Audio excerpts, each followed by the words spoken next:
Kwa majina naitwa Mwalimu James Ndomba, ni mwalimu wa Msalato Sekondari. Natokea wilaya ya Dodoma, kwa maana ya Dodoma jiji. Na sisi watu wa Dodoma hapa tumezoea kusema jiji la Dodoma. Ndugu zangu waandishi wa habari, leo hii nimewaita hapa nikiwa na azma ya kuongea mambo mawili ambayo natamani umma wa Tanzania, lakini walimu pia ambao wapo hapa Tanzania, habari hii au taarifa hii iweze kuwafikia. Jambo la kwanza ambalo limenifanya niwaite hapa ni kujitambulisha kwanza mimi mwenyewe, kama nilivyojitambulisha kwa majina yangu yote na sehemu ambayo nafanya kazi. Lakini pia ukiacha sehemu ambayo nafanya kazi, nimekuwa na uzoefu kazini wa miaka 10 mpaka sasa toka nimeajiriwa, na nimekuwa ni mwanachama wa chama cha walimu kwa muda wote wa miaka 10, mwanachama hai ambaye nalipa ada ya wanachama, kwa maana ni mwanachama ninayechangia kwenye chama chetu cha walimu. Nifanya niwaite hapa leo ni kutangaza nia yangu ya kuomba nafasi kwenye chama cha walimu, kuaminiwa kuwa rais wa chama cha walimu Tanzania. Kwa hii ndo ajenda kubwa ambayo imenifanya leo waandishi wa habari niwaite hapa mbele na niweze kusema na umma wa Tanzania juu ya nia hii njema ambayo nimeipanga kwa ajili ya kuongoza umma wa walimu waliopo hapa Tanzania, kwa ajili ya kuhakikisha idara ya elimu na walimu wanaendelea kupambaniwa na kusemewa na kuwapambania walimu, ili kuhakikisha tunapambana na maslahi yao, lakini pia tunawakumbusha wajibu wao wa kazi wanapokuwa katika maeneo yao ya kazi. Sasa kama nilivyosema, ajenda kubwa ni kutangaza nia yangu ya kugombea nafasi ya rais wa CWT Tanzania. Kwa hiyo nitajikita moja kwa moja kusema ni kwa nini sasa nimeomba nafasi hii ambayo ni nafasi ya juu katika chama cha walimu, ili niweze kusimamia umma wa walimu wa Tanzania ambao wote wapo kwenye chama hiki cha CWT, lakini hata wale ambao wapo kwenye chama cha CWT kwa maana ya chama cha walimu Tanzania, ili kuwaonyesha ni namna gani wanapaswa kuwa kwenye hiki chama na ni namna gani ambavyo hiki chama kinajidhatiti katika kuhakikisha kinapambania maslahi ya walimu wote Tanzania. Kwa hiyo naomba nijikite moja kwa moja kwenye sababu zilizotusukuma au zilizonisukuma mpaka leo hii nimewaita ndugu zangu waandishi wa habari ili niweze kutangaza nia hii kwa umma wa Tanzania. Sababu ya kwanza ambayo imenishawishi na imenisukuma kuomba nafasi hii ni kubwa, ambayo inatokana na misingi ya kikatiba na kikanuni ya chama cha walimu Tanzania, ambayo ni kupigania na kupambania haki na wajibu wa mwalimu mahala pa kazi. Hiyo ndo sababu kubwa ambayo imetusukuma, lakini pia ndo wajibu mkubwa wa chama cha walimu kuhakikisha wanapigania haki na wajibu wa walimu wanapokuwa mahala pa kazi. Lakini sababu nyingine ambazo sasa zimenisukuma, hizi zinatokana na utashi na ushauri wa walimu mbalimbali ambao wao kwa namna moja au nyingine ndio wamesababisha sisi ambao tuna azma ya kutamani kuwaongoza tunakuwa na nia njema ya kuomba kuwaongoza. Sababu ya kwanza imekuwa ni kilio kikubwa kinachotokana na makato wanayokatwa walimu ambao wako kwenye wako kwenye chama cha walimu Tanzania. Makato haya kwa sasa yako kwa kiwango cha 2%. Kwa hiyo mimi kama mgombea nimekuja mbele yenu na wengine ambao watajitokeza pia, lakini mimi nimekuja kwa ajili ya kuambia Watanzania nia yangu ya dhati ya kwenda kupambania kupunguza haya makato ambayo walimu wamekuwa wakiyalalamikia kwa muda mrefu. Sasa ni namna gani tutayapunguza haya makato? Maana tumekuja na ajenda ambayo nafikiri kwamba tukiweka ajenda hizi zitapelekea haya makato kupunguzwa. Moja, chama cha walimu kama chama kikubwa chenye wanachama wengi, tumefikiria hiki chama kiwe na miradi ambayo miradi hii itasimamiwa na chama cha walimu. Uwepo wa miradi tunaamini utaongeza chanzo cha mapato kwenye chama cha walimu, ambapo mwisho utapelekea nafasi ya kupendekeza kupunguzwa kwa makato wanayokatwa sasa walimu. Mfano wa miradi ambayo tunaipendekeza, chama cha walimu ambacho kinatokana na walimu na ukubwa ulionacho, Tumesema kina uwezo, ukiacha chenye kina benki tayari ya mwalimu, lakini kina uwezo wa kuanzisha miradi ya elimu. Na hapa tunaongelea shule ambazo zitatokana na chama cha walimu. Shule hizi tunaweza tukawa tuna shule ya primary school au pre and primary school, then tukawa na shule ya sekondari. Kwa hiyo tukaziita Mwalimu Primary School, tukaziita Mwalimu Secondary School. Hizi shule tukizianzisha zitakuwa chini ya chama cha walimu Tanzania, ambazo kwa upande wa kwanza zitakuwa ni kama mradi, na upande wa pili zitakuwa ni kama sehemu ya kuisaidia serikali kuongeza ajira upande wa elimu. Na namna gani tuongeza ajira? Tunasema tukianzisha mradi wa shule ambao tutaupeleka kwenye mikoa shindani ya kitaaluma. Kwa mfano, tuna mikoa kama ya Dar es Salaam, Mwanza, Dodoma, Mbeya, Arusha, Kilimanjaro na mikoa mingine ambayo ni shindani kwa sasa. Tukienda kule tukaanzisha shule zetu. Na bahati nzuri tuna benki ya mwalimu. Maana tuna sehemu ya kukopa fedha, tuna sehemu ya kupata chanzo cha kupata fedha kwa ajili ya kuanzishia miradi hii.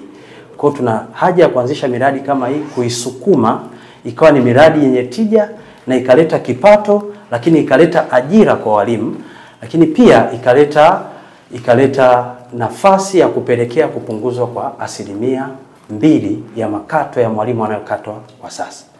Baadhi ya mradi mwingine ambao tunafikiria kubuni, kuna maeneo ambayo ni ya Tanzania lakini upatikanaji wa internet cafe na stationery unakuwa ni wa shida kidogo. Kwa tukasema kwenye maeneo kama hayo tunapendekeza miradi kuanzisha, CWT ianzishe miradi ya stationaries and internet cafe. Kwa nini tunapendekeza miradi hii? Moja, iwasaidie walimu, lakini mbili, iwe chanzo cha mapato kwa CWT.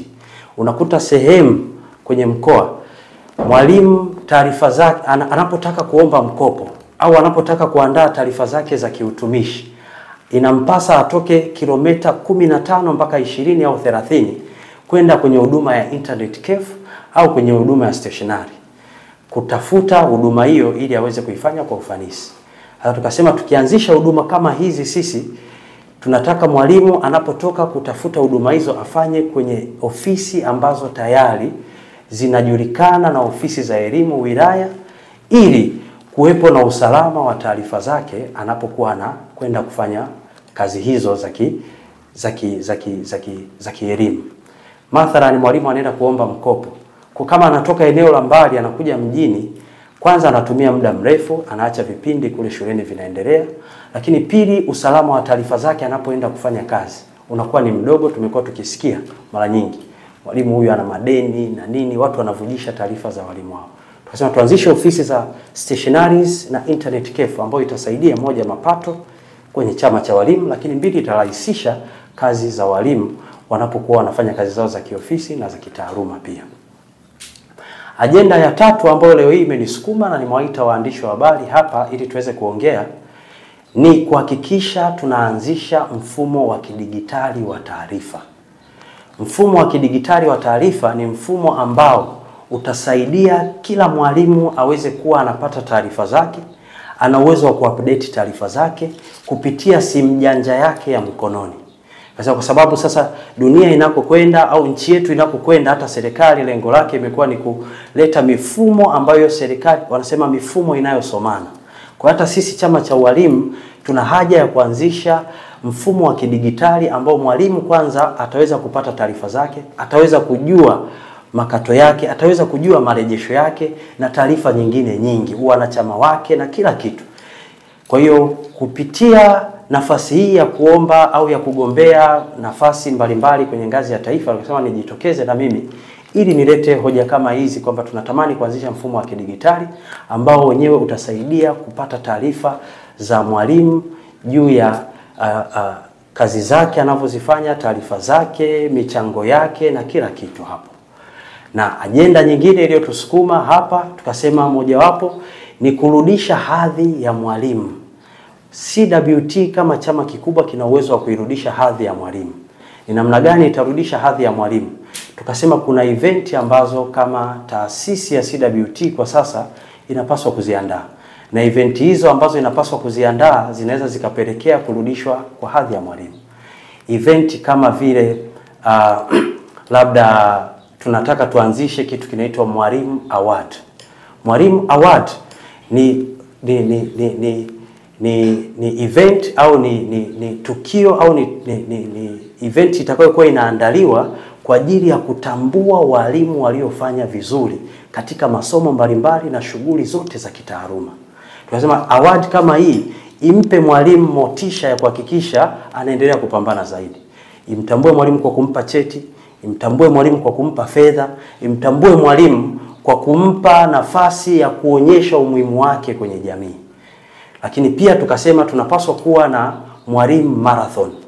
Mwalimu marathon kila mwaka inaweza ikawa inaandaliwa kwa ajili ya kuhakikisha tunakuwa na kazi mojawapo ya kukamilisha ajenda zetu tulizozisema, kama vile kuanzisha miradi, kama mradi wa shule. Tukiwa tunajenga shule mkoani Dodoma, maana tutafanya mwalimu marathon ili kuhakikisha mchango unaopatikana pale usaidie katika kujenga shule tunayodhamiria kuijenga kwenye mkoa huu. Kwa kama ni Mwanza, tutafanya mwalimu Mwanza marathon kwa ajili ya kuhakikisha fedha inayopatikana hapo inakusanywa na kuhakikisha tunaanzisha huo mradi wa shule kwenye eneo hilo husika. Pamoja na mambo haya yote ambayo yanaogusa wanachama na chama chetu, lakini pia tunatambua kwamba kuna baadhi ya nafasi za kiuongozi kwenye chama chetu zinapaswa kupitiwa upya. Kwa mfano, kuna nafasi ambazo unakuta leo ni mtu ambaye ana cheo cha uwenyekiti kwenye ngazi ya wilaya, lakini cheo hicho hakimpi nafasi ya kwenda kufanya uchaguzi inapofika wakati wa kufanya uchaguzi kwenye ngazi za mkoa.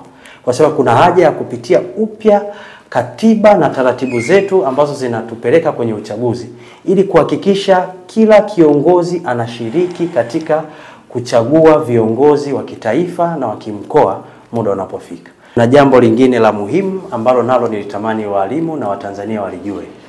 Sababu kubwa pia ya kuomba nafasi hii ilikuwa ni kuwakumbusha walimu kwamba kumekuwa na tatizo kubwa sana ambalo linawakabili walimu, na hili ni tatizo la kuhama inapofika muda wa kuhama. Hasa pale mwalimu anapotaka kutoka mkoa mmoja kwenda mkoa mwingine. Imekuwa ni changamoto kubwa mno.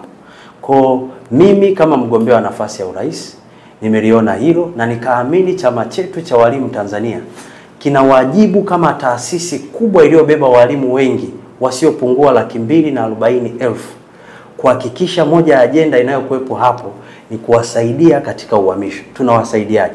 Tumesema tutakuwa na mfumo rasmi wa kusajili wanachama, mfumo wa kidigitali. Kwa kwenye mfumo wa kidigitali huu tutakao sajili wanachama wetu, walimu wetu, moja ya kazi itakayofanyika kwenye mfumo huu ni walimu wanaohama kuwa na taarifa zao kwenye mfumo.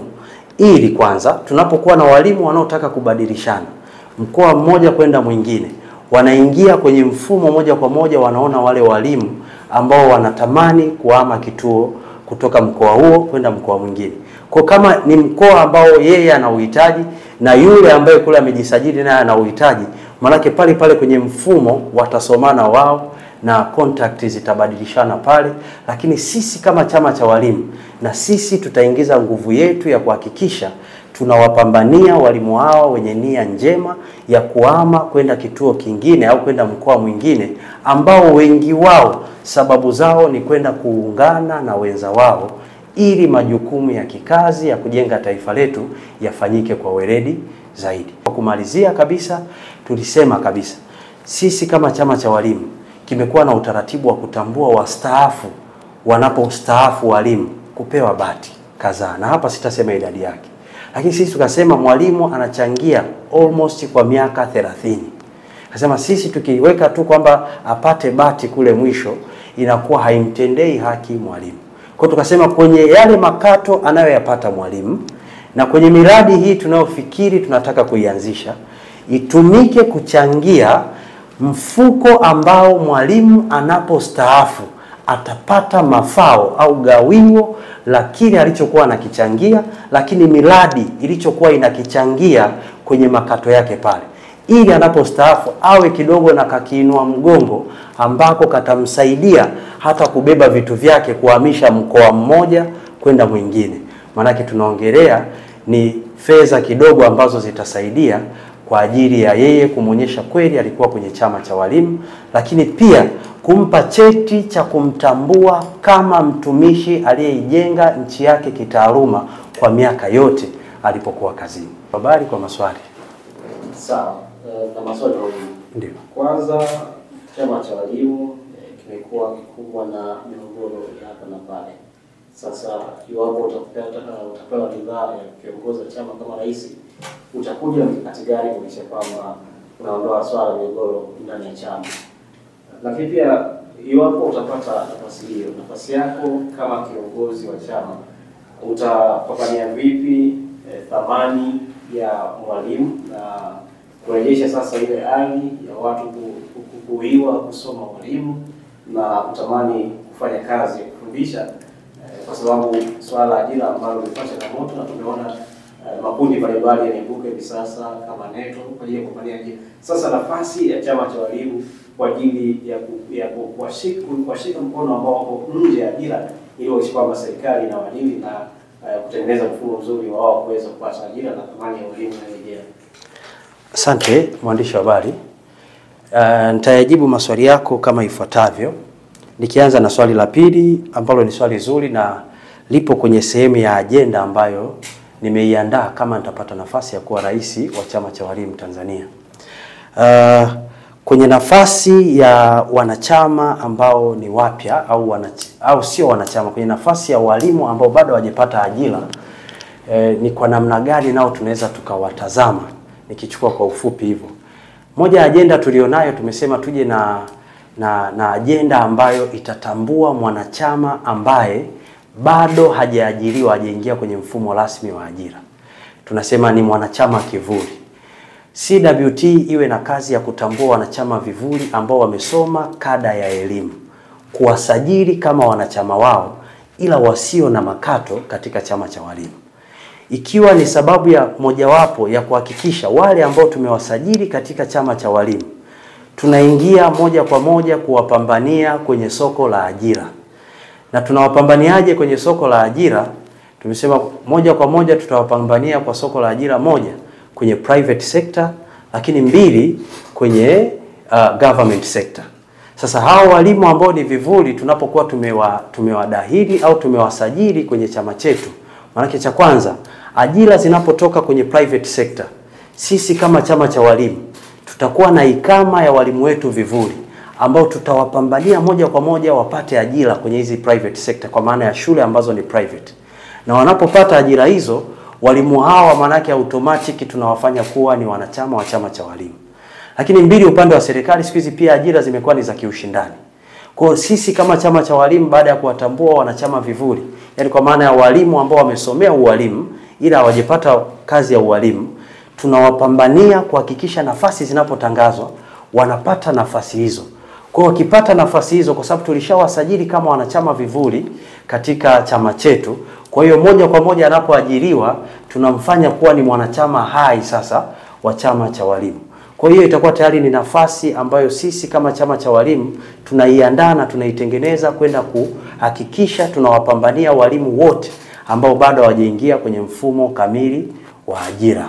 Kwenye moja ajenda yangu ambayo nilikuwa nimeisema ilikuwa ni kuanzisha miradi ya elimu kama vile shule zinazotokana na chama cha walimu. Kwa pili, hao walimu ambao tutakuwa tumewarejista kama walimu vivuli, wanachama walimu wanachama vivuli wa chama cha walimu Tanzania. Manake wao watakuwa na nafasi moja kwa moja shule zetu zitakapoanzishwa kupata ajira ya moja kwa moja bila kufanyiwa usahili, kwa kuangalia masomo yao na maeneo wanayotokea. Kwa kama shule yetu tumejenga Mwanza, manake tutaangalia walimu wanaotokea Mwanza, ingawa tutachukua na maeneo mengine. Kwa wale ambao tumewarejista kwenye venda yetu ya chama cha walimu, ndio watakaopata nafasi ya kufanya kazi kwenye shule zetu ambazo zinatokana na chama cha walimu. Na tutazipambania kuhakikisha shule hizi zinakuwa ni kati ya shule bora Tanzania na zinazofanya vizuri katika masuala ya kitaaluma, nidhamu pamoja na maadili ya Kitanzania. Swali hilo la pili ambalo lina kipengele cha pili, tunasema thamani ya mwalimu. Kwenye thamani ya mwalimu hapa, sisi wenyewe kama chama cha walimu tuna uwezo wa kuirudisha thamani ya mwalimu. Na nimeshasema awali hapo, tunaweza tukaanza kufanya event ambazo zinatambua michango ya walimu. Mojawapo ni kufanya Mwalimu Awards, ambayo hii itakuja kutambua walimu wote wanaofanya kazi vizuri mahala pa kazi. Hiyo awards inatakiwa idili kwenye kitu kama mwalimu aliyefanya vizuri kwenye somo fulani, mwalimu anayefanya vizuri kwenye kazi fulani, mwalimu anayefanya vizuri kwenye kitu fulani. Kwa itatambua shughuli zote za kielimu. Na tutaifanya hii mwalimu award kuwa ni siku maalum ambayo tutahakikisha tunapata wageni wakubwa wa nchi au viongozi wakubwa wa nchi ili kuanza kuipa thamani kada ya ualimu kutokana na hiyo activity tutakayokuwa tunaiendesha. Na kuhusu migogoro iliyopo ndani ya chama cha walimu, migogoro mingi huwa inaanzishwa na sisi wenyewe viongozi tunapokuwa tumepata nafasi za uongozi. Kwa mimi kama James Ndomba, mwalimu ambaye naomba nafasi hii ya kuwa rais wa chama cha walimu Tanzania, nikipata nafasi ya kuwa rais wa chama cha walimu Tanzania, moja ya kazi kubwa nitakayohakikisha ni kumaliza migogoro inayotokana na viongozi ambao tumepata nafasi. Tunaimalizaje? Ni kuhakikisha viongozi hawawi na maslahi binafsi wakati wa kutumikia wananchi au wakati wa kutumikia walimu ambao wanatokana na chama cha walimu. Sasa je, mtu anaweza kaniuliza unaimalizaje hivyo kwa kusema hivyo? Kwa maana inatakiwa kukumbushana wajibu wa viongozi tunapokuwa mahala pa kazi, lakini wajibu wa viongozi kwamba tunakwenda kuwa viongozi si kwa ajili ya matumbo yetu wenyewe, bali kwa ajili ya walimu wenzetu ambao wametuamini, tunaweza tukapambania haki zao, tukapambania stahiki zao wanapokuwa mahali pa kazi. Na kwa kumalizia, ningependa kuwaomba Watanzania wote, walimu wote ambao wanawiwa na wanaamini CWT kuwa ni chama ambacho kinapambania haki ya walimu, kuniunga mkono bila kujali, bila kufikiria mara mbili au mara tatu, na kuniamini juu ya hoja nilizozisema kuwa natosha na nafaa kabisa kuwatumikia na kuitumikia nafasi ya rais wa chama cha walimu Tanzania. Naombeni kura zenu na naombeni mnipokee, naombeni walimu mnisemee kwa wapiga kura wote, naombeni tushirikiane. CWT ni ya kwetu wote. Haki na wajibu ndo msingi wa chama cha walimu. Asanteni sana na Mwenyezi Mungu awabariki.